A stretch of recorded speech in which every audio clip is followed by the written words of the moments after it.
शराब पी कर लिखी गई थी शराबबंदी की स्क्रिप्ट।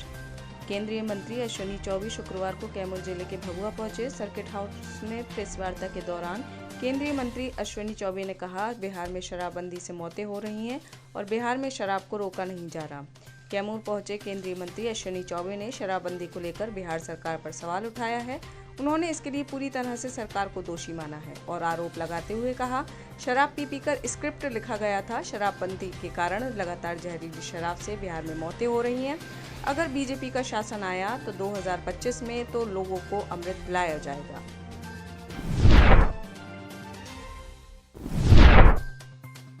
अमृतपाल सिंह की पत्नी को एयरपोर्ट पर रोका।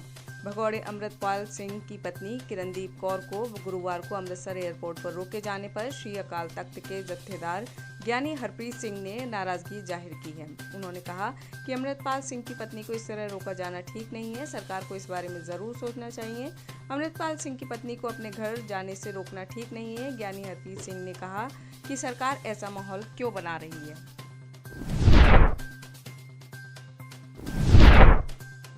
पारसनाथ के जंगल में दधक रही भीषण आग। जैनियों के प्रसिद्ध तीर्थ स्थल और झारखंड की धरोहर पारसनाथ पहाड़ी पर लगी आग चिंता का विषय बन चुकी है। चिंता का विषय इसलिए क्योंकि ये आग लगभग 2000 एकड़ एरिया में फैल गई है। इससे न सिर्फ जंगली जीव जंतुओं को नुकसान हो रहा है, बल्कि इसमें जलकर कीमती जड़ी बूटियां भी नष्ट हो रही हैं। बता दें कि शुक्रवार से 300 स्थानीय युवाओं का दल आग बुझाने के काम में जुट गया है। जैन समाज के संगठनों ने इस अभियान में जुटे युवाओं के भोजन पानी का इंतजाम किया है।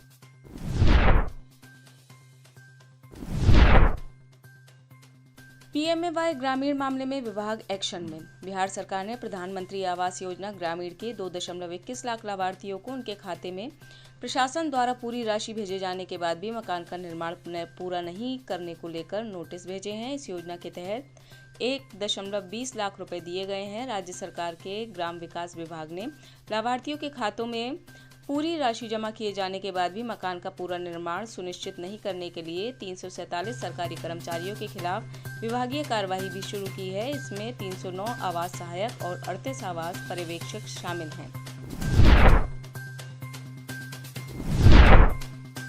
1.5 करोड़ का सोना छोड़ उज्बेकिस्तानी नागरिक फरार। दिल्ली के इंदिरा गांधी इंटरनेशनल एयरपोर्ट पर तैनात कस्टम की टीम ने सोने की तस्करी के मामले में एक उज्बेकिस्तानी नागरिक को गिरफ्तार किया है। आरोपी हवाई यात्री 13 अप्रैल को एक ट्रॉली बैग में सोने की तस्करी कर दिल्ली पहुंचा था, लेकिन एयरपोर्ट पर कड़ी जांच को देखते हुए ट्रॉली बैग को छोड़कर वह फरार हो गया था। उसके ट्रॉली बैग से कस्टम की टीम ने 3 किलो 208 ग्राम सोने के आभूषण बरामद किए थे, जिसकी कीमत 1,68,24,000 रुपए बताई जा रही है।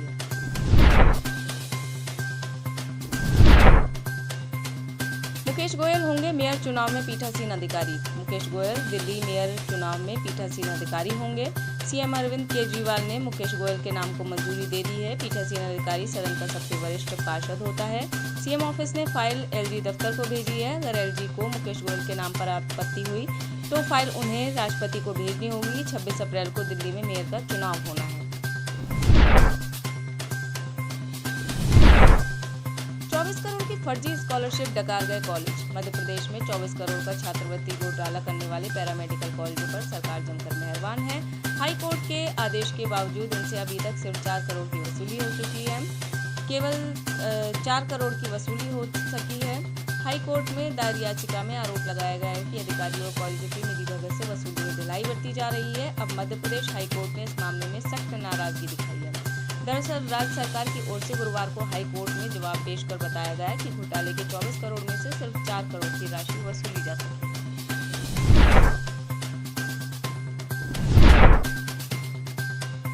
राजस्थान भर में पंचायतों पर लटके ताले। राजस्थान सरपंच संघ के बैनर तले सरपंचों ने पंचायतों पर ताला लगाकर धरना दिया। कार्य बहिष्कार से पंचायतों पर लोग परेशान हो रहे हैं।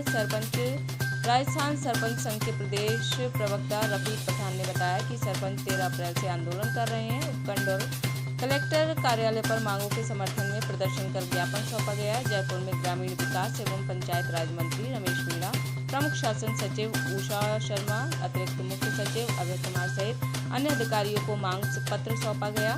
सुनाई नहीं होने से सरपंचों ने कार्य बहिष्कार कर दिया।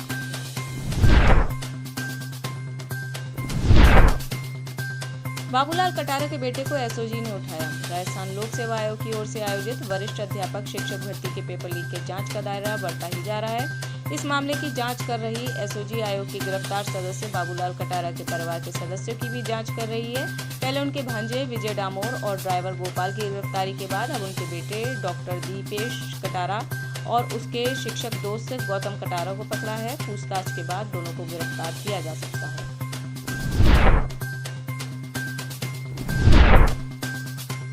गुरुग्राम में नेपाली युवक की हत्या। हरियाणा के गुरुग्राम के खांडसा गांव में एक युवक की पीट कर हत्या करने का मामला सामने आया है।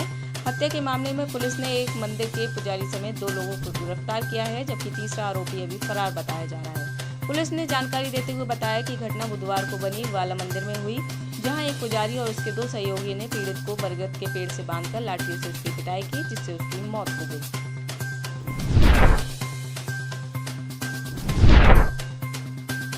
शहीद मनदीप सिंह का कल होगा अंतिम संस्कार। जम्मू कश्मीर के पुंछ में हुए आतंकी हमले में लुधियाना जिले के शहर दोराहा के गांव चनकोइया के रहने वाले मनदीप सिंह शहीद हो गए हैं। मनदीप सिंह के परिवार में उनकी मां, पत्नी और एक बेटा और एक बेटी है। बेटा 9 वर्ष का है, बेटी 11 वर्ष की है। सैन्य अधिकारियों ने मनदीप के शहीद होने की सूचना देर रात परिवार को फोन पर दी। आज शाम तक शव घर आ जाएगा और अंतिम संस्कार शनिवार सुबह 11 बजे गाँव में ही किया जाएगा।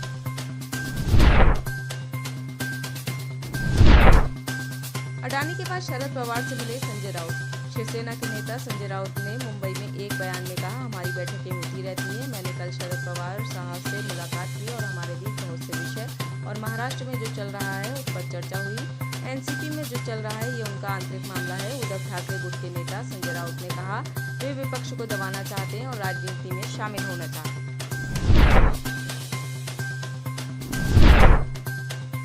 अपोलो अस्पताल में आग लगने से मची अफरा-तफरी। छत्तीसगढ़ के बिलासपुर के अपोलो अस्पताल में गुरुवार देर शाम अचानक आग लग गई। आग लगने से अस्पताल में अफरा-तफरी मच गई। इस बीच आग से पूरे अस्पताल में धुआं भर गया। इसके बाद आनन-फानन में मरीजों को दूसरी जगह शिफ्ट किया गया। करीब 2 घंटे की कड़ी मशक्कत के बाद फायर ब्रिगेड की टीम, एसडीआरएफ और अस्पताल की फायर टीम ने आग पर और धुएं पर काबू पाया। वहीं सीएमएचओ ने इस घटना की जांच के निर्देश दिए हैं।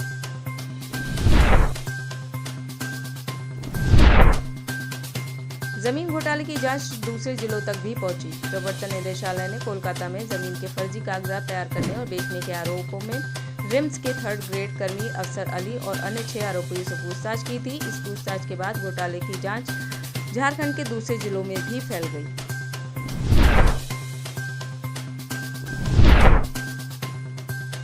छत्तीसगढ़ के कई जिलों में कल रात हुई बारिश। छत्तीसगढ़ के कई जिलों में गुरुवार रात को हल्की बारिश हुई। इसके चलते शुक्रवार को चिलचिलाती गर्मी से राहत मिली है। आज सुबह से ही यहां आसमान में काले बादल छाए हुए हैं। इससे अब राज्य में तापमान कम होने की संभावना है। रायपुर मौसम विभाग ने अधिकतम तापमान में अब से कुछ दिन तक लगातार गिरावट होने की संभावना जताई है। इसके अलावा मौसम विभाग ने राज्य में हल्की बारिश होने की भी संभावना जताई है। गुरुवार रात को मौसम विभाग ने अचानक बारिश के लिए अलर्ट जारी किया था।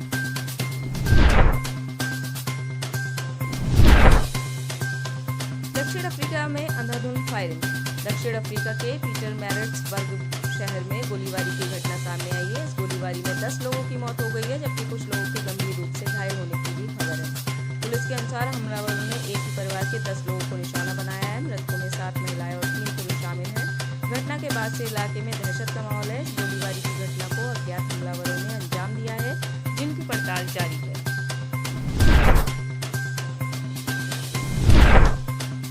अमेरिका में भारतीय छात्र की गोली मारकर हत्या। अमेरिका में एक भारतीय छात्र की हत्या कर दी गई। 24 साल का साइश वीरा, जो आंध्र प्रदेश का रहने वाला था, अमेरिका में उसे एक बंदूकबाज ने गोली से निशाना बनाकर मार डाला।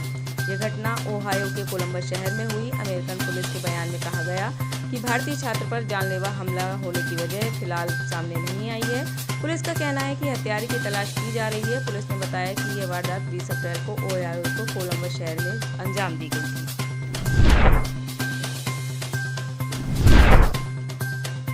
ब्रिटेन के डिप्टी पीएम डोमिनिक राव ने दिया इस्तीफा। ब्रिटेन के उप प्रधानमंत्री डोमिनिक राव ने शुक्रवार को अपने पद से इस्तीफा दे दिया है। उनके खिलाफ डराने धमकाने की औपचारिक शिकायत की गई है। इस मामले में उन पर जांच चल रही है। ऐसे में डोमिनिक राव ने लेटर लिख ब्रिटिश पीएम ऋषि सुनक को अपने इस्तीफे की जानकारी दी। ब्रिटेन के प्रधानमंत्री ऋषि सुनक को एक पत्र लिखते हुए डोमिनिक राव ने कहा कि जांच पूरी होने तक वे अपने पद से इस्तीफा दे रहे हैं, लेकिन वे सरकार का समर्थन करते रहेंगे। इस्तीफा देते हुए उप प्रधानमंत्री ने कहा कि मैंने पहले भी कहा था कि मैं जांच के लिए तैयार हूं। अगर जांच में धमकाने का कोई भी पता चलता है तो मैं दोषी हूं।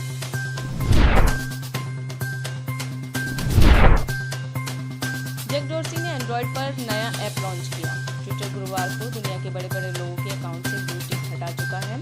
इसी बीच ट्विटर के सह-संस्थापक और पूर्व मुख्य कार्यकारी अधिकारी जैक डोर्सी ने एंड्रॉइड पर ब्लूस्की नाम से एक नया ऐप लॉन्च किया है। ये ऐप एलन मस्क के ट्विटर के विकल्प के रूप में काम करेगा। ऐप की वेबसाइट के मुताबिक आने वाले समय में सोशल मीडिया से जुड़े इंटरनेट यूजर्स को ज़्यादा विकल्प और क्रिएटर्स को प्लेटफॉर्म से आज़ादी मिलेगी। हालांकि ऐप अब भी डेवलपिंग स्टेज में है। इसे केवल एक OTP कोड के साथ ही एक्सेस किया जा सकता है।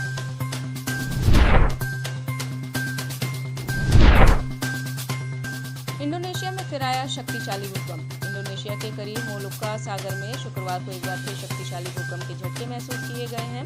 जर्मन रिसर्च सेंटर फॉर जियोसाइंसेस के अनुसार रिक्टर स्केल पर भूकंप की तीव्रता 6.0 दर्ज की गई है। यह भूकंप भारतीय समय अनुसार दोपहर 3:51 पर महसूस किया गया। अभी तक जानमाल के नुकसान को लेकर कोई खबर सामने नहीं आई है। हालांकि तेज झटकों के कारण लोग दहशत में हैं। गौरतलब है कि इससे पिछले शुक्रवार को भी इंडोनेशिया के जावा द्वीप के उत्तर में समुद्र में शक्तिशाली भूकंप के झटके महसूस किए गए थे। तब भूकंप की तीव्रता 7.0 दर्ज की गई थी।